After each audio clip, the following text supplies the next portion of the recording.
Hi, I'm Christy Shriver, and we're here to discuss books that have changed the world and have changed us. And I'm Garry Shriver, and this is the How to Love Lit podcast. This is episode 2 of our 4-part series discussing Aldous Huxley's Brave New World. And today we will finish our discussion of part 1 of this book, chapters 1 through 5, and begin to transition into the second part. In other words, we will explore a progressive world of perfect containment and stability before shifting to a primitive one of risk and possibility. In episode 1, we introduced Huxley, the writer and the thinker. We toured Brave New World's Hatchery in chapters 1 through 2, the beginnings. The Hatcheries where they mass-produce humans, assembly line style, and we see that the world is genetically and biochemically engineered into fixed classes: alpha, beta, gamma, delta, and epsilon.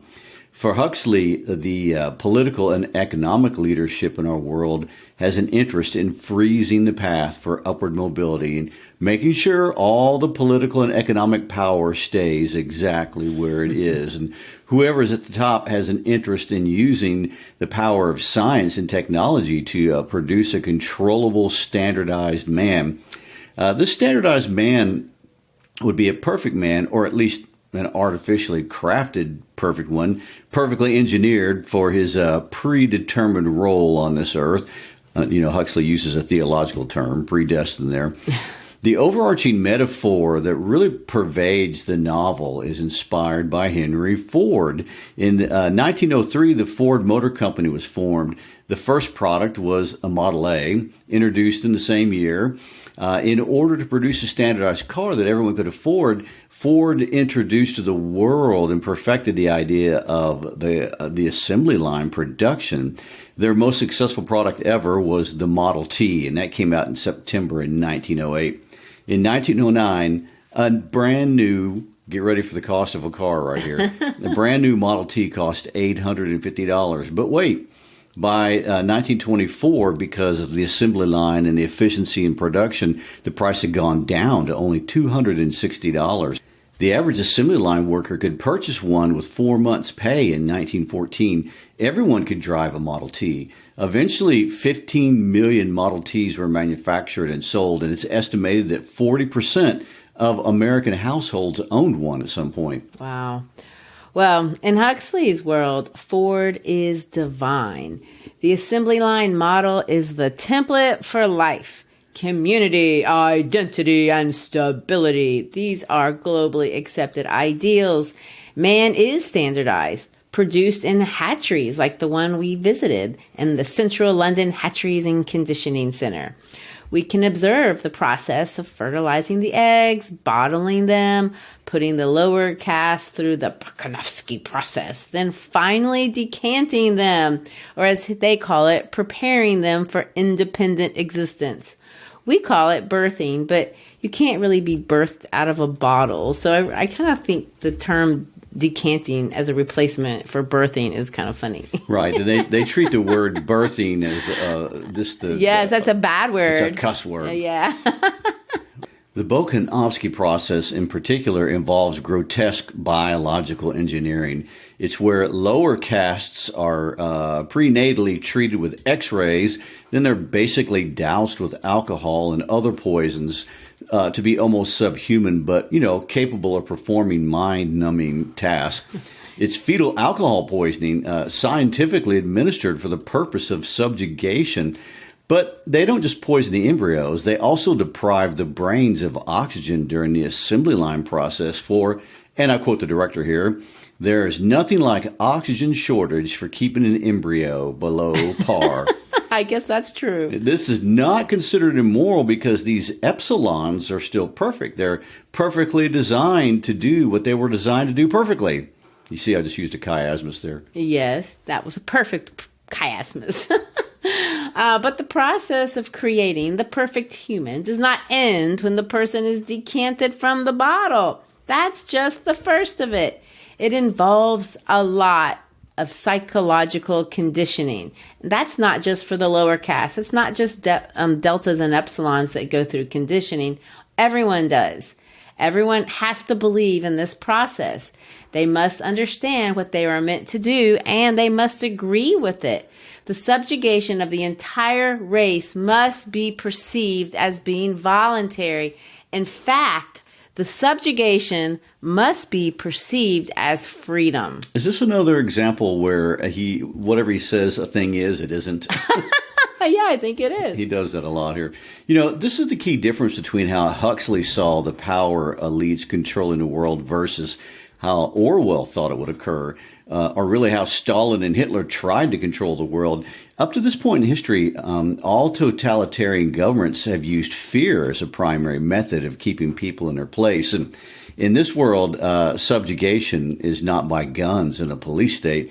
It's primarily biotechnological, psychological, and chemically engineered. And we are engineered to believe and accept our subjugation. And Huxley creates a world where instead of being controlled by fear or outside tools, man is controlled through rewards from the inside.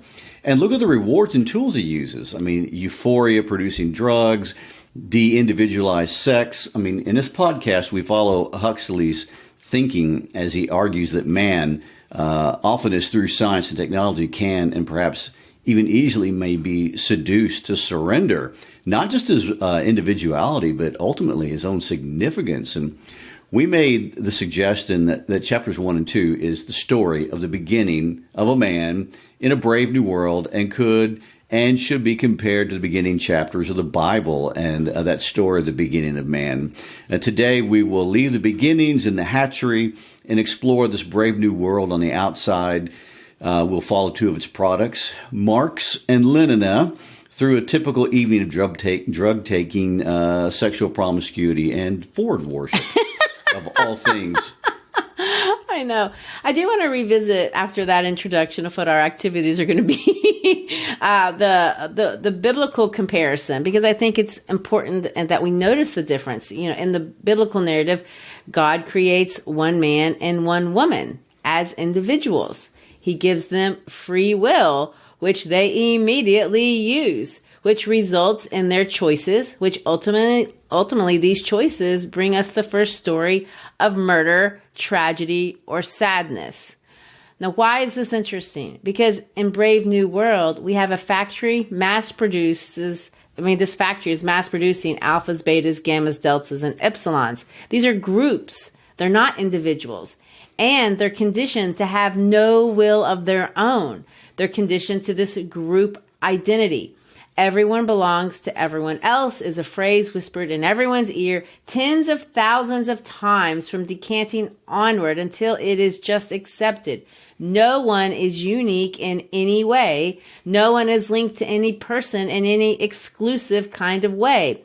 The M word, mother, is a shameful profanity. There are no partners. There's no attachment to anyone except yourself. But, there's no murder either. Monogamous sex is discouraged to the point of being practically forbidden. Erotic play is encouraged starting at age 6.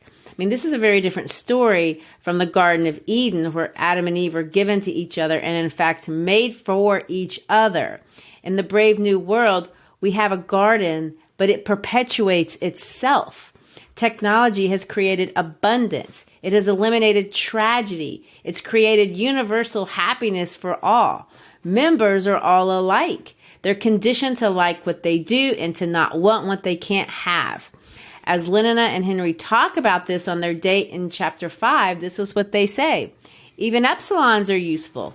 We couldn't do without epsilons. Everyone works for everyone else. And then she further seems to reflect, I suppose, that epsilons don't mind being epsilons. And to which her partner Henry responds, her date or whatever, of course they don't. How can they? They don't know what it's like to be anything else. We'd mind, of course, but then we've been differently conditioned. So here's this world where leisure is available for all. Pleasure and escape are the ultimate goals. And as long as a person takes his soma, participates in the orgies, which are things that are designed to be pleasurable, there are no felt needs. The garden perpetuates itself.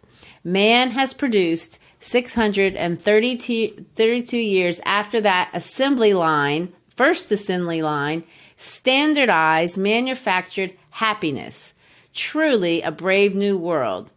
But yet, when I say it, it seems ironic coming out of my mouth. Interesting. Would this be like him saying, it's this, but it's really not, it's that? I know, but what's to say? What's bad about it? Well, yes, chapters 3 through 5 show life as a gift from the state. And not just life, but happiness is a gift from the state. But I point out that happiness is also the means for the perpetuation of the brave new world. From a political and economic point of view, I mean, this is very important. It is literally a technique to maintain and exercise pretty much limitless power. When we get to chapter 6, Huxley will switch worlds on us and present an alternative to this very progressive world, an unprogressive. He's going to give us a primitive world, and it isn't ideal. It also isn't free from outside control. Technology always controls non-technology on the outside. But we do get to see a few differences that Huxley thinks are worth noticing. Yeah, and I know we're getting into the next section of the book, which is a bit of a spoiler, but I do want to point out that Huxley's unprogressive alternative is not better. In fact, it's arguably worse. Both worlds are designed to be horrific, just in opposite ways. When discussing his book many years later, Huxley did say that was the problem with this book. There weren't any positive alternatives for humanity. So I think that's kind of good to know going into it. Don't expect Huxley to fix your problem. He's just going to sound the alarm.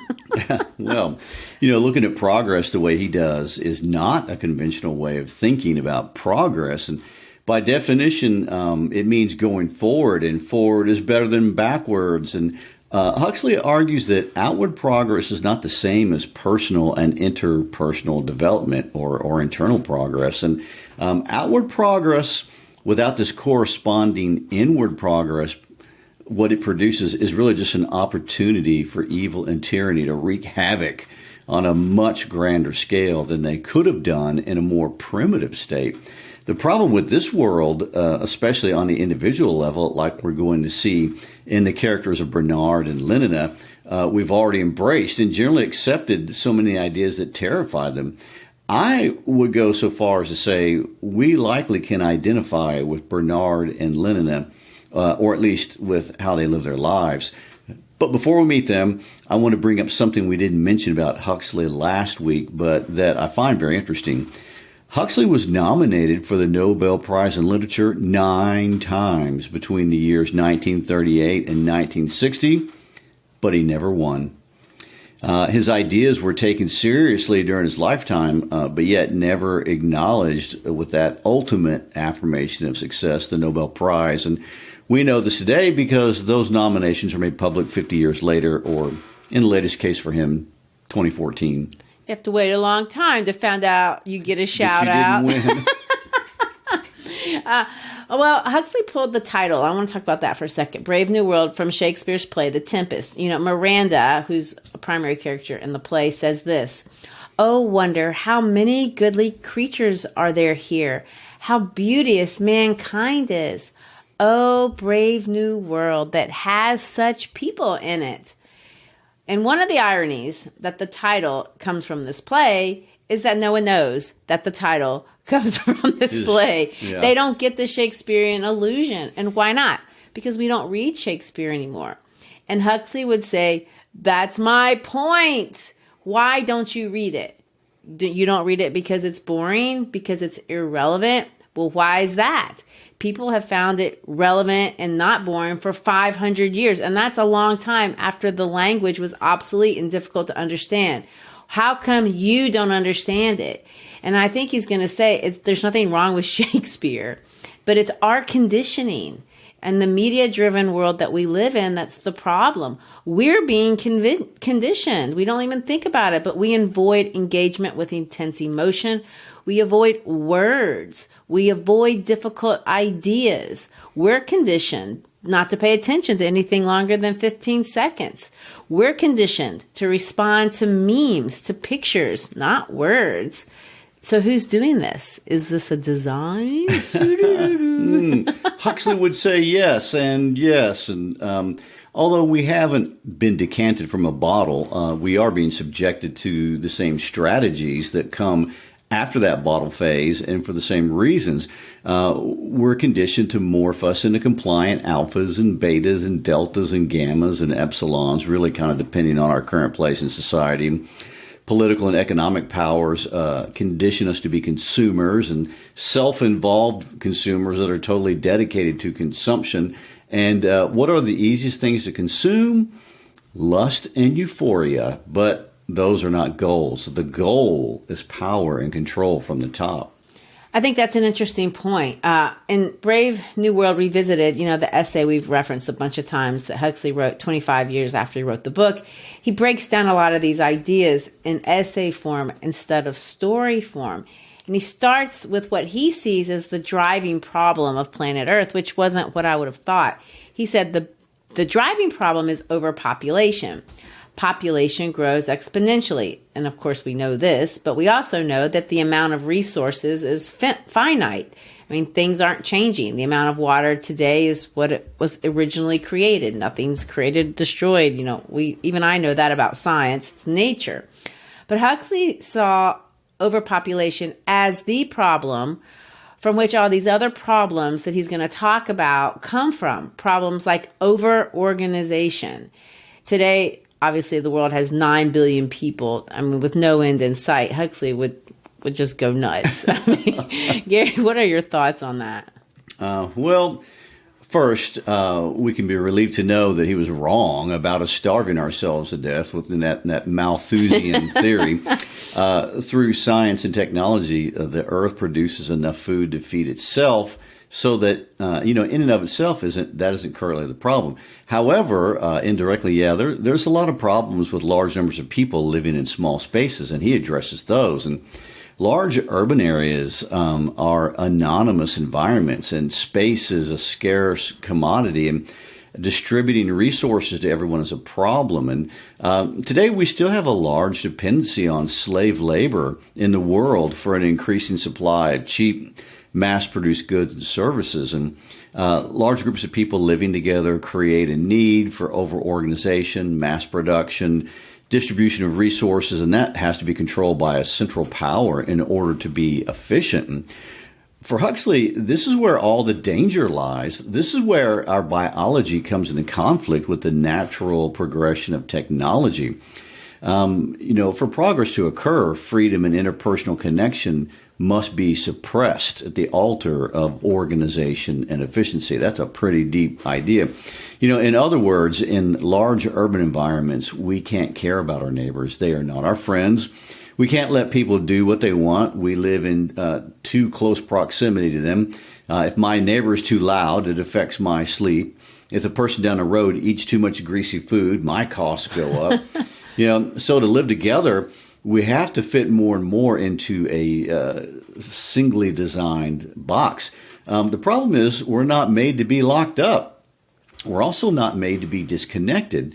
But technology facilitates not just our being disconnected, but also the control outside forces to force us to conform to believe specific things and behave in certain ways. And Huxley finds this dangerous for our mental health.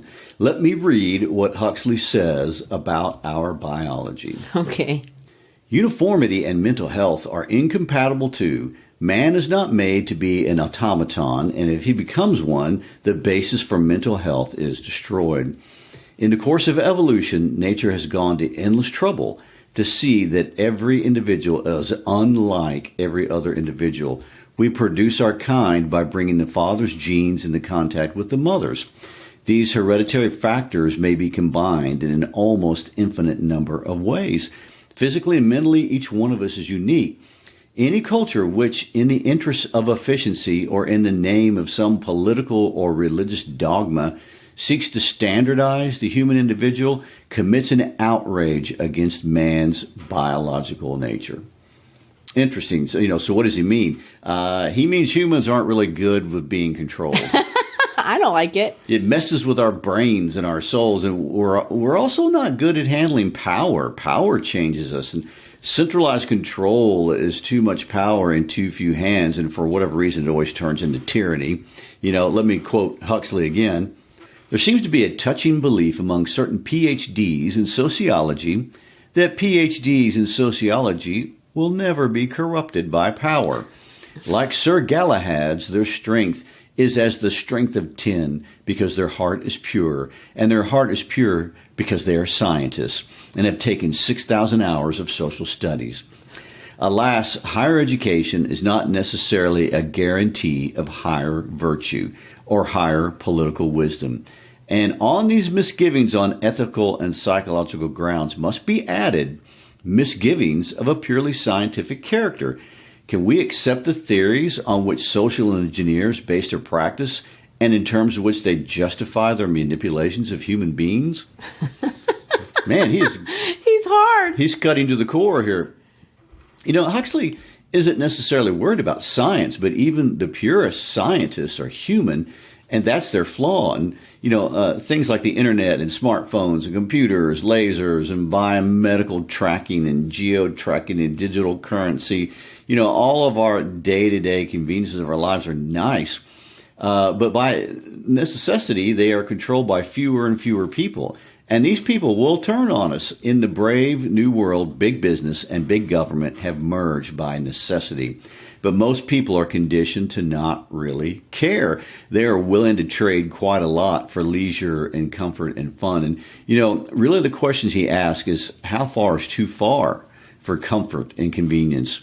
If we want Siri to turn our lights out at night on command, we also have to allow her to listen to all of our conversations. Is that good? Well, it's a trade-off almost all of us have come to terms with and have accepted. And Huxley would say we do that at our own peril because these same conveniences are also tools for our own social engineering. It's eerie, isn't it?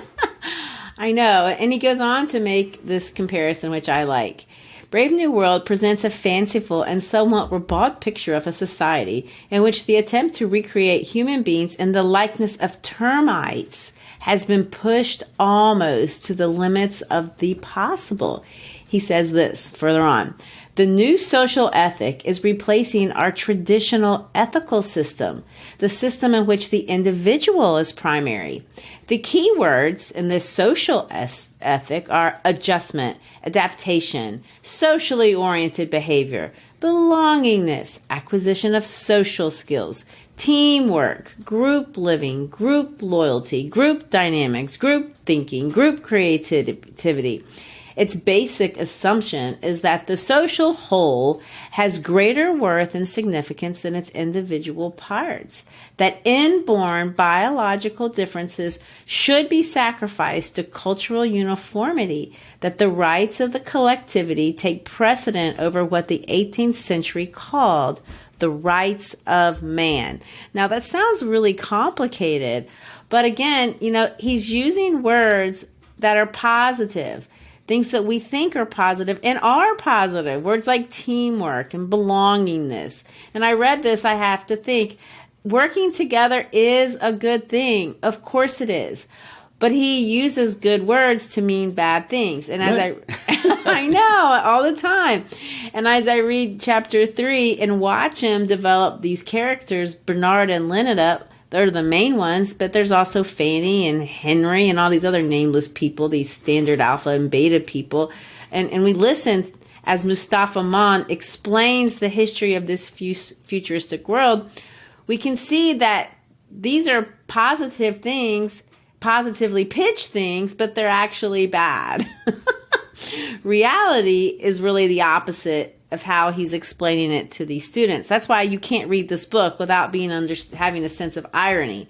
Chapter 3 is a weird chapter because what Huxley has done is he's juxtaposed. Mustafa Mann is delivering a value. So he's lecturing to these students and he's teaching them and he says something about this world, and then Huxley will cut the scene into a character who's living out this fleshed reality. And so it's kind of all strung together, basically back and forth, and you're supposed to notice the irony. Everything sounds good, but it's bad. So let's quote Mustafa Mann as he lectures his students. For example, he says this, Mothers and fathers, brothers and sisters, but there were also husbands, wives, lovers. There were also monogamy and romance, though you probably don't know what those are, said Mustafa Mond. They shook their heads. Family, monogamy, romance, everywhere exclusiveness, a narrow channeling of impulse and energy, but everyone belongs to everyone else, he concluded, citing the hypnopaic proverb. The students nodded, emphatically agreeing with the statement, which upwards of 62,000 repetitions in the dark had made them accept not merely as truth, but as axiomatic, self-evidence, utterly indisputable. Which isn't interesting. The more you hear something, the more it becomes self-evident and utterly indisputable. And so that's what we have. On the one hand, we hear Mustafa Mond talk about the importance of conditioning children to promiscuous behavior, to condition us to not form bonds with other humans. Then we cut and we're over here listening to Lenina and Fanny talk about this very shallow and pointless dating life that they have while they're showering. This is their reality, a reality where they don't talk about men except in the context of their physical attributes. Man as meat. That's how Bernard describes it later in the story. The men have no purpose in the world except to serve as playmates. And one playmate really is just as good as another. So we have this motto in society, which really is pitched as something positive. Everyone belongs to everyone. Well, in other words, we're seeing in these characters' lives that everyone is interchangeable with everyone else. I mean, going out with one man is just as good as any other. Exactly. In fact, sticking to one is frowned upon professionally. I mean, Fanny fusses at Lenina because she isn't sleeping with enough men, and that's going to give her a bad look. Let me quote her. This is what she says. But seriously, she said, I really do think you ought to be careful. It's such horribly bad form to go on and on like this with one man. At 40 or 35, it wouldn't be so bad. But at your age, Lenina, no, it really won't do. And you know how strongly the DHC objects to anything intense or long drawn. 4 months of Henry Foster without having another man? Why, he'd be furious if he knew. You know, what's interesting is that no one has a sense of really owning their own bodies either. And everyone belongs to everyone else. So, it's not insulting when the directory pats Lenina on the behind. I mean, in fact, his molestation is described as triumphant by Fanny as a sign of his being a perfect gentleman. I caught that too. Lenina decides to go out on a date with this new man, one of the few men she hasn't slept with yet. And she hasn't because he's weird. And what's weird about him is he's too short. And that's a bad thing. And this man who can't get many dates because he's too short is Bernard Marx. Marx, huh? I want to bring up these names that are in the story. The names are assigned to them as they are labeled in the production line. And they're not family names because there's no family. They're randomly assigned, and they make no connections between individuals. And of course, there are only 10,000 permitted names in the Brave New World, and all our names are recognized, although the names mean nothing to the characters in the story. And Mustafa has told us that history is bunk. Henry Ford said that, by the way. But the irony is that these are recognizable names of people that have significantly altered the history of our planet that we recognize, and yet their individual contributions have been erased. Every name is a recognizable titan of business and politics, and they are important names historically, and some are bad or good, but, that's not what matters. Their individual impacts were significant. For example, Lenin, as in Lenina. I got it. That's not a hard reach, no. Is it? The world would be a very different place if Lenin had not existed. And it's the same connection with Bernard, which is equally obvious. His name is Bernard Marx, after Karl Marx. But his first name is also taken from an important person, George Bernard Shaw, the important playwright who wrote, among other things, Pygmalion, a piece that we have featured on the podcast. all the names are connected to specific people, influential ones from around the globe. Mustafa Kemal Ataturk reorganized and rebuilt Turkey after World War I. Watson is the notable psychologist we talked about in the last episode. Henry, as in Henry Ford, and so on. I mean, every name is Huxley's reminder that individuals really kind of mark our humanity, and that in our world, each of us has an impact in our world, and we matter, some in greater ways than others, but our significance is that we matter to each other, to someone, as a mother, a father, a teacher, a friend, an inventor, and an educator, whatever your impact on this planet might be in relation to the other people in your orbit. I mean, these characters are ironically conditioned to accept that no one is an individual. Everyone belongs to everyone else. No one is significant. It's all stated in the positive, but you could say it in the negative. I mean, Mustafa Mond is also saying no one matters to anyone. No one has autonomy over themselves. He literally says, "Fortunate boys, no pains have been spared to make your lives emotionally easy, to preserve so far as that is possible from having emotions at all." What does this mean? It means that no one can betray you because no one has an expectation of loyalty. No one can hurt you because no one loves you. There's no sadness when a loved one dies because there's no loved ones. When Henry and Lenina are on their date, they fly over the slough crematorium, and they can see the smoke come up from the burnt bodies being cremated. And this is not a negative or a sad place. In fact, the brave new world has turned it into a positive. I mean, there's no attachment to each other, but there's no attachment to yourself either. Yeah, let me read what they say about those smokestacks. Phosphorus recovery, explained Henry telegraphically. On their way up the chimney, the gases go through 4 separate treatments. P2O5 used to go right out of circulation every time they cremated someone. Now they recover over 98% of it. More than 1.5 kilos per adult corpse, which makes the best part of 400 tons of phosphorus every year from England alone. Henry spoke with a happy pride, rejoicing wholeheartedly in the achievement as though it had been his own. Fine to think we can go on being socially useful even after we're dead, making plants grow. In other words, human recycling. Yeah, and it's a good thing. I'm so looking forward to it. You go into the compost pile, and it's a great victory for mankind. Well, and I want to bring up, because I think this kind of transitions into this, the idea of promiscuous behavior. I mean, it's all over the book. Both children, the children are raised in a factory, and it's a promiscuous environment, but promiscuity is also a part of these semi-religious experiences. It's encouraged from the age of 6 onward. And it can't just be because there's a physical pleasant sensation.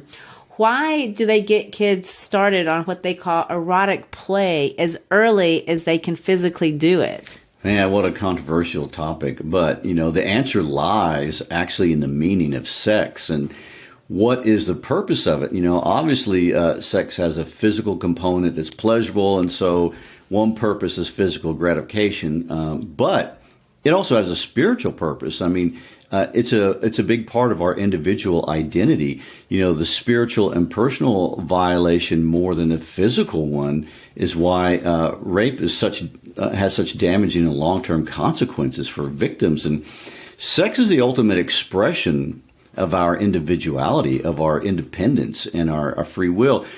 In a free society, we own, if nothing else, ourselves, and sex is the ultimate expression of that.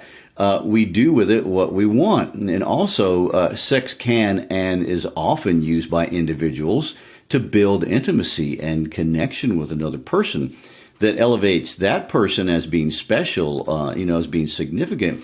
It can be a statement that two people find deep, significant value in each other in a unique way that elevates one person over all the other people. And in a sexual relationship that is monogamous or exclusive, by definition, a person doesn't belong to everyone else or anyone else even. In Brave New World, this has all been eroded. Even Bernard Marx, who one of the two people to understand that he's an individual, still sees man as meat. He's not free from his conditioning. Lenina is a commodity, something to be had, something to be consumed. And so when we get to the end of chapter 5, they've had their dates. Bernard has completed his solidarity service with Morgana, the woman he randomly, and I say regrettably, sits next to when he arrives at Westminster. Morgana turns to him and says, "Did you think it was wonderful?" And this is how Bernard responds to himself, not to her. Yes, I thought it was wonderful. He lied and looked away. The sight of her transfigured face was at once an accusation and an ironical reminder of his own separateness. He was as miserably isolated now as he had been when the service began, more isolated by reason of his unreplenished emptiness, his dead satiety. Separate and unatoned while the others were being fused into the greater being, alone, even in Morgana's embrace, much more alone, indeed, more hopelessly himself than he had ever been in his life before. He had emerged from that crimson twilight into the common electric glare with a self-consciousness intensified to the pitch of agony. He was utterly miserable, and perhaps, her shining eyes accused him, perhaps it was his own fault. "Quite wonderful," he repeated, but the only thing he could think of was Morgana's eyebrow. It's what bothered him. Yeah. Well, the characters have each other, and that's progress. I mean, because for this world, real happiness is defined as physical gratification, and intimacy is simulated with sex between many people, but not experienced. And community, religious or spiritual connection is simulated with this ceremony, but also not experienced. These are strangers. In both cases, oneness is redefined for us, not as people connecting with each other, but people being interchangeable with each other. Really, the death of the individual. Exactly. And Huxley's argument is that happiness, as defined as physical gratification, is something that can and does exist. However, it costs you, and it can cost you your mental health because it affects your soul, your spirit, depending on the word you want to use for that part of your being. But this is a problem that science can also solve. Oh, good. So we introduce Soma. A gram is better than a dam. All the advantages of Christianity and alcohol, none of their defects. Delicious Soma. 1/2 gram for a half holiday, 1 gram for a weekend, 2 grams for a trip to the gorgeous East, 3 for a dark eternity on the moon. In Brave New World Revisited, I know we've referenced it before, but in that book, Huxley admits that Soma is not a real thing. It's not LSD or marijuana or heroin or any specific drug that we actually know today. The original Soma was this thing he got from the ancient Aryan invaders of India that they used for a religious rite. In that context, they had a plant, and the juice of the plant was drunk by the priests and the nobles during a religious ceremony. And it was so intoxicating and euphoric that even though it was dangerous, and if they weren't careful, the overdoses could cause death, the transcendence of the experience was so worth it that people were willing to pay any price to drink it, including death. So that's where he got the idea. But the fictional Soma wasn't like the old Soma. It has 0 physical drawbacks. In small doses, and this is where you see the dram for this and then 2 grams for that. Huxley, in small doses, it can bring bliss. It can put you to sleep. It can make you see visions, all with no side effects, supposedly. It's how they killed you at age 60, too. You just would go on a Soma holiday, and all of a sudden you're in that smokestack. And there you go. Being repurposed and recycled. Exactly. Huxley saw drugs and the control it has over people as an obvious political tool. Any dictator could secure the world from political unrest by just drugging people up and keeping them in a servile condition. And the obvious question Huxley asks and then answers is, how could a dictator force billions of people to become drug addicts? Now, let me read his answer. In all probability, it will be enough merely to make the pills available.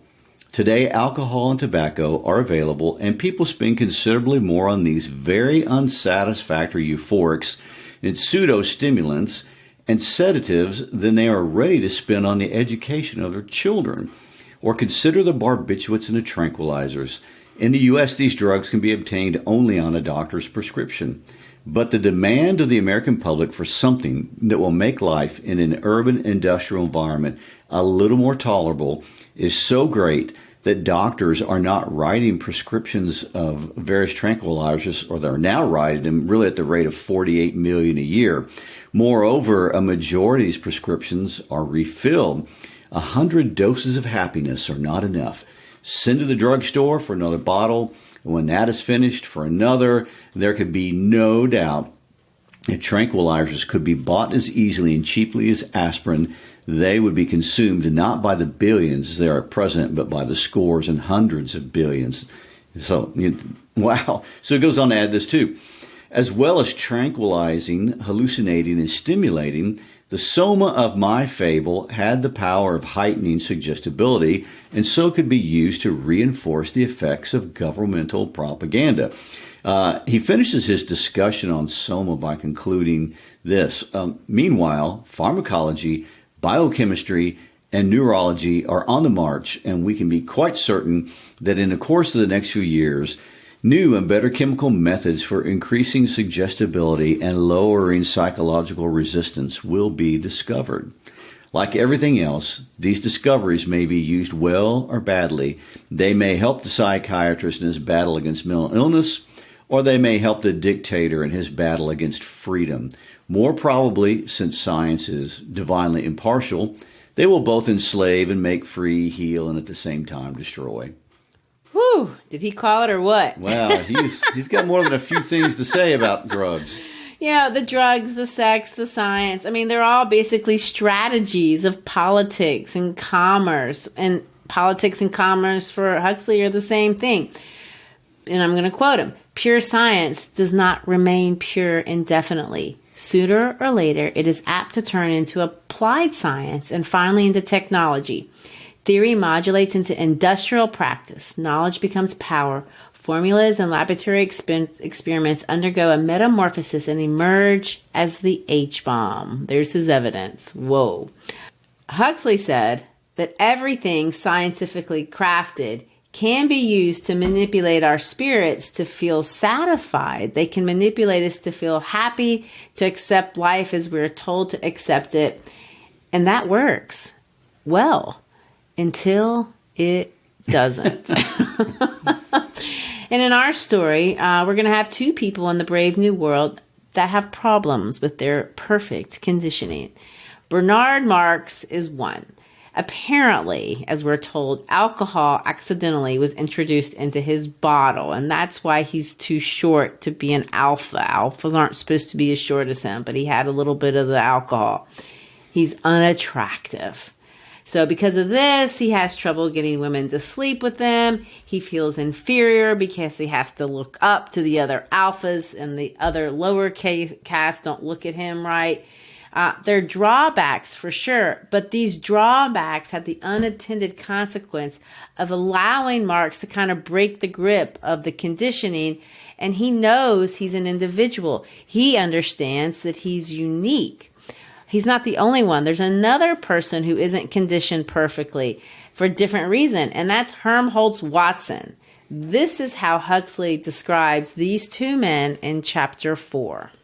Yes, a little too able. They were right. A mental excess had produced in Helmholtz Watson effects very similar to those which, in Bernard Marx, were the result of a physical defect. Too little bone and brawn had isolated Bernard from his fellow men, and the sense of this apartness, being all by the current standards a mental excess, became in its turn a cause of wider separation. That which made Helmholtz so uncomfortably aware of being himself when all alone was too much ability. What the two men shared was the knowledge that they were individuals. But whereas the physically defective Bernard had suffered all of his life from the consciousness of being separate, it was only quite recently that, or grown aware of in his mental excess, that Helmholtz Watson had also become aware of his difference from the people who were surrounding him. So basically, Bernard knows he's an individual because he's an inferior one, and Watson knows he's an individual because he's a superior one. Exactly. And as a result of their individualism, really of Marx's individualism, we get to have our story. In chapter 6, Bernard finally gets a date with a beautiful woman. He's going to take Lenina to a primitive reservation where they're going to be introduced to the closest thing we'll have to a hero in our story. Well, he's at least a protagonist, John the Savage. John Savage.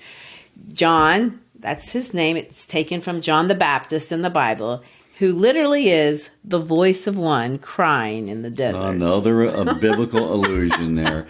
Next episode, we will see this contrasting primitive world as Lenina and Bernard visit it. And we saw a day in the life of the Brave New World. Now let's look at a day in the life of a primitive one. And, finally, in the third section of the book, Huxley brings the worlds together as John the Savage enters the new world. And we're supposed to be John Savage in some ways. And when John Savage faces off with Mustafa Mond, Huxley concludes his warning to us, but he also leaves us wondering, are we already living in a brave new world? And if not yet, is it avoidable? All right. Well, thanks for being with us. As always, we like to ask you to get in contact with us through our social media. Check us out on all the usual places, Instagram, Facebook, Twitter. Also, look at our website, howtolovelitpodcast.com. You'll find all kind of great teaching resources there for the classroom. Thanks again. Peace out.